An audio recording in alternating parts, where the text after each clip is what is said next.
Bueno, déjeme saludar al internacionalista, analista Andrés Páez Díaz Infante, a quien le agradezco mucho que tenga la paciencia y la generosidad para aguantar en el sistema, para entrar a conversar con este mal hablado, grosero de un servidor. Te agradezco mucho, Andrés, que nos acompañes en Sin Censura. ¿Cómo te va?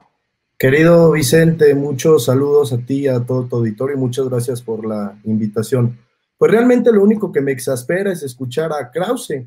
Lo único que yo le diría desde este espacio es que él va a pasar a la historia como un intelectual orgánico más que se dedicó a justificar los agravios del viejo régimen neoliberal, y el presidente López Obrador seguirá pasando a la historia como quien le quitó la máscara a esa bola de hipócritas, incluidos los expresidentes y por supuesto el señor Krause, porque no le llamaría más.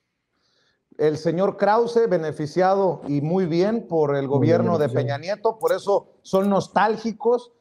Aguilar Camín seguramente siente nostalgia de no tener el apoyo de su amigo Salinas de Gortari. En fin, creo que lo rescatable de poner estos audios, Andrés, es exhibirlos y solitos. Decía mi nana, que en paz descanse, que el pez por la boca muere. Ellos mismos quedan exhibidos con todo lo que estamos sacando. Y déjame entrar en materia, porque me tienes que dar tu opinión sobre las implicaciones internacionales que tiene el espionaje a periodistas y activistas a través de esto que se conoce como Pegasus. En momentos en que el presidente Andrés Manuel López Obrador dice, nosotros no espiamos, y luego le sacan una fake news, Riva Palacio y estos del Universal, de que estaban siendo espiados por ser críticos, incómodos al gobierno, pues sale con mucho respeto, Andrés, perdóname, yo soy muy mal hablado y Adelante. prefiero ser mal hablado a ser hipócrita. Sale este mierdero, pues yo no sé cómo se sostiene. Pues el Andrés Manuel López Obrador es un peligro para la prensa cuando Peña Nieto espiaba hasta los que le lustraban los zapatos, con mucho respeto. No, estoy completamente de acuerdo con cada una de las palabras que utilizas, no es para menos. Sobre las implicaciones internacionales, es muy interesante. Existe algo en el derecho internacional que se llama el Estatuto de Roma, ¿no? Que es aquel tratado que crea la Corte Penal Internacional y que es aquella que está fundamentada o tiene la jurisdicción para poder juzgar crímenes internacionales. Esto es el crimen de guerra, el genocidio, los crímenes de lesa humanidad y el crimen de agresión. Si hablamos por sí mismo del espionaje despiadado que emprendió no solo el gobierno de Peña Nieto en este país, sino muchos otros durante la dictadura que vivimos hasta el año 2018, en donde el cambio de régimen vino a transformar no solo el sistema electoral, político, sino también las conciencias.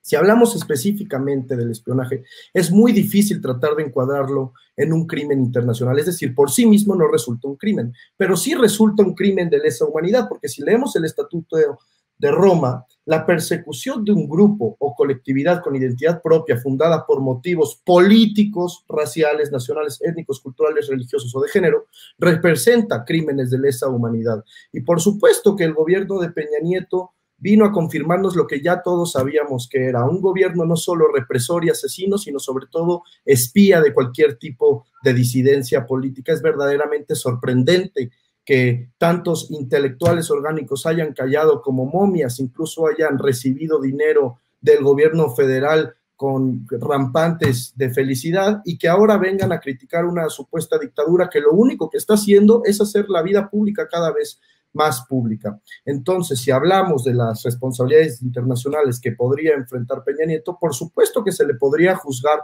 por crímenes de lesa humanidad, no solo por el espionaje, sino también, por ejemplo, por desaparición forzada con los 43 normalistas que lamentablemente perdieron su vida a manos del Estado y de quienes hoy ya se ha empezado a desenmascarar la mal llamada verdad histórica. No solo fue a la familia del hoy presidente, sino a un montón de periodistas, disidentes políticos y a toda la clase política que buscaba un cambio verdadero en este país. Es verdaderamente vergonzoso que las herramientas del Estado se hayan usado para sistemáticamente violar los derechos humanos de personas que buscaban más que el cambio verdadero en este país, Ese fue el delito que muchos actores políticos cometieron, el haber buscado un México más justo, un México en donde verdaderamente se respeta el Estado de Derecho y sobre todo haber buscado un cambio de régimen.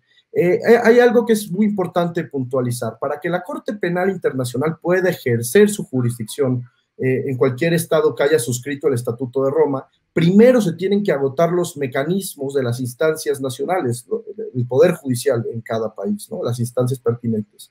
En este caso, la Fiscalía General de la República y aquellas instancias del Poder Judicial que estén determinadas de esa forma. Ahí es donde viene la importancia de la consulta popular. No podemos irnos solamente por la libre y decir que venga la Corte Penal Internacional a juzgar si no somos capaces de demostrar dos cosas: que las instituciones nacionales no quieren o no pueden juzgar a aquellos individuos que tentativamente hayan cometido crímenes de lesa humanidad.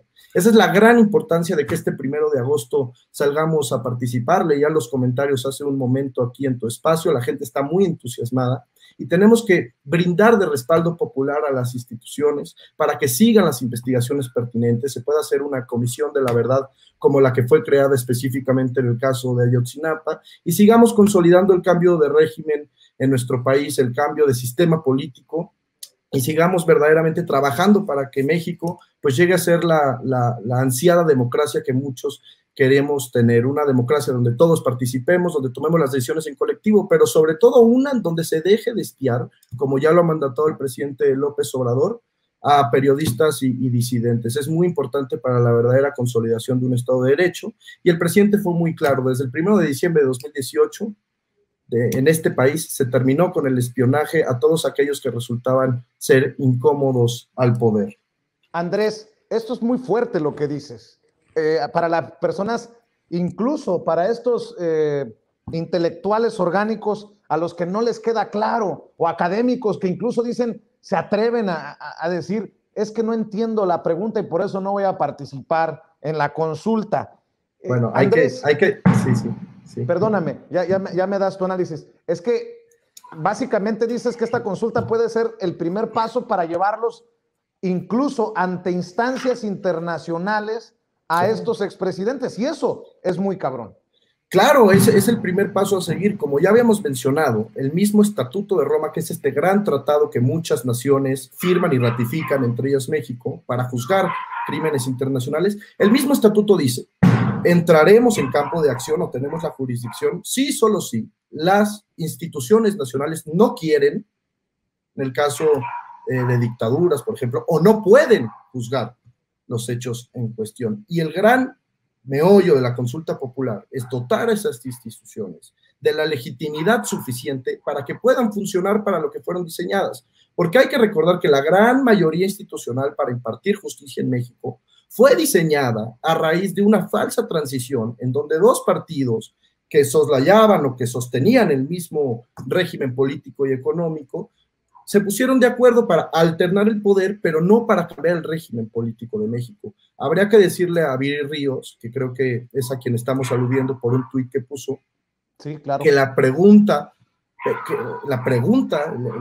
gran enmarcado de la consulta es para dotar a estas instituciones de la legitimidad suficiente y que, de no ser así, puedan acudir las instancias internacionales pertinentes, en este caso la Corte Penal Internacional, a, pues, que aquellos actores políticos que se hayan visto inmiscuidos en estas acciones del pasado, es decir, todo el círculo cercano de Enrique Peña Nieto, todo el círculo de Felipe Calderón, que no solamente fueron asesinos, sino llevaron a la peor guerra en la historia de este país, sanguinaria, en donde se asesinaban estudiantes, 2 estudiantes del TEC de Monterrey, en donde se les sembraban armas y nos sembraron en un miedo terrible, en donde a muchos jóvenes en la frontera se les robó el sueño de poder tener una vida tranquila, de poder salir a jugar al fútbol en Ciudad Juárez, por ejemplo. Es muy importante que respaldemos la consulta para que mediante democracia directa el pueblo mexicano pueda expresar que está de acuerdo en emprender mecanismos que nos lleven a una justicia transicional. Necesitamos reconciliar el tejido social. Gran parte de ello pasó por el triunfo aplastante de Andrés Manuel López Obrador en la pasada elección presidencial. Se reafirma con la victoria en las intermedias, la mayoría en la Cámara de Diputados, las 11 gubernaturas que ya conocemos. Es decir, hay un pueblo que respalda este proyecto, pero es muy importante que, para terminar con los agravios del pasado, como pueblo, como nación, como ciudadanos, como mexicanas y mexicanos, demos a entender que no estamos de acuerdo en solapar las corrupciones, los agravios, los asesinatos, todos aquellos crímenes que fueron perpetrados por una élite política que se sentía dueña, ama y señora de este país. Esto es lo que verdaderamente está cambiando. Yo quisiera imaginarme en épocas de Calderón, de Peña Nieto, de Zedillo, de Fox o de Salinas, una consulta popular que pudiese ser el preámbulo para que la Corte Penal Internacional ejerciera su acción sobre México y que realmente Felipe Calderón pudiese terminar pagando en La Haya por todo el agravio que le cometió a la sociedad mexicana, no solo a los jóvenes, sino por todos aquellos daños de sangre, muerte y destrucción que llevó a este país, no contento con haberse robado la elección, porque cabe recalcar que esta guerra la emprende, como sabemos, pues para legitimarse en el poder. Traigo aquí unos datos. El Estado mexicano había gastado más de 6,405 millones de pesos en programas de espionaje. Y eso es de lo que conocemos, debido a que otras instituciones en el periodo neoliberal, como la Sedena, el CISEN, no quisieron ampliar la información. Se habla de que fácilmente podríamos llegar a los 100 millones de pesos. Es decir, la gente que hoy se queja, los neoliberales conservadores, por la consulta popular que va a ejercer recursos propios del INE, en lugar de que Lorenzo Córdoba se los zambe en comiditas como le gusta con su amigo Ciro Murayama, bueno, jamás abrieron la boca y jamás mencionaron de lo mucho que gastaba el Estado mexicano en espionaje. Software que es cierto, ciertos estados podrían utilizar para combatir el terrorismo, el crimen organizado, pero como sabemos en México, en el viejo México, la cultura era del espionaje, de estar permanentemente con la lupa por sobre los opositores para ver qué podían encontrar. La historia ahí está, después de años de espionaje, no solo al presidente, sino a su familia, asesores y colaboradores cercanos. Jamás le pudieron encontrar un ápice que no estuviera en su correcto lugar, y hoy está gobernando el país para desenmascarar precisamente pues todas las tropelías que hicieron estos actores del pasado, que se dedicaron a perseguir y a robar para mantenerse en el poder en un pacto perpetuo de impunidad en el que esperaban que las instituciones funcionaran como si fueran su cajero personal de banco. Andrés, para cerrar, ¿tú adviertes algún conflicto, tensión por el caso, por ejemplo, de Tomás Herón de Lucio, ahora que estamos hablando del espionaje con Israel? Porque este cabrón de Tomás Herón de Lucio, pues fue uno de los involucrados en lo de Pegasus y ahora se esconde, bueno, se fue a residir, para que no se nos vaya a ofender el señor, a Israel, precisamente en donde se hicieron todos estos negocios. Como internacionalista, ¿cómo ves este caso de Tomás Herón de Lucio? ¿Nos va a llevar en algún momento a la justicia o quedará impune viviendo y quedándose allá en Israel? Geopolíticamente es muy interesante, estimado Vicente. Efectivamente, Tomás Herón se va a esconder bajo el argumento de ser un perseguido político, pero ¿cómo puede ser un perseguido político alguien que está acusado de secuestro, tortura, manipulación de evidencia sobre la indagatoria de la desaparición forzada de 43 estudiantes normalistas y uno de los crímenes más atroces que haya simbrado en la historia en este país, además de la malversación de fondos de más de 50 millones de dólares en fondos relacionados con el caso? Es verdaderamente una vergüenza. Hablando geopolíticamente del señor Cerón, por supuesto que hay una inmersión sobre las posiciones que México ha sostenido a nivel internacional. Hemos denunciado en diversos foros por los crímenes de guerra que se perpetúan todos los días entre el Estado de Israel y Palestina. Hemos denunciado los intereses del Estado de Israel en algunos sectores estratégicos, y el canciller Marcelo Ebrard ha pedido ya la extradición. Es importante mencionar que no tenemos un tratado de extradición con Israel, y en ese sentido se dificultan las labores para que Tomás Herón pueda venir a México. Leía hoy en la mañana una nota en donde se informa al New York Times de un informante del gobierno israelí que qué intenciones iban a tener de ayudar a México si México internacionalmente había tenido posiciones contrarias a las de Israel. Y es que, claro, nuestra política exterior es muy diferente a la de ellos. La promoción de los derechos humanos, la no intervención, el uso irrestricto de la doctrina Estrada para el reconocimiento de estados en conflicto con respecto a quién gobierna en elecciones. Es decir, México ha mantenido una política exterior de mucha imparcialidad, de mucha serenidad, mucha prudencia, y eso no es precisamente lo que ha caracterizado durante la historia a Israel. Más recientemente podríamos hablar, ahora que se ponía en boca de todos el tema de Cuba. Siento 88 países de la Asamblea General votaron por terminar con el embargo a Cuba, por este terrible embargo que ha mantenido a la isla en condiciones muy difíciles de precariedad y que a pesar de ello subsisten con uno de los sistemas de salud más completos del mundo. Pues México votaba a favor de terminar con este embargo y uno de los dos países que votaba en contra junto con Estados Unidos es Israel.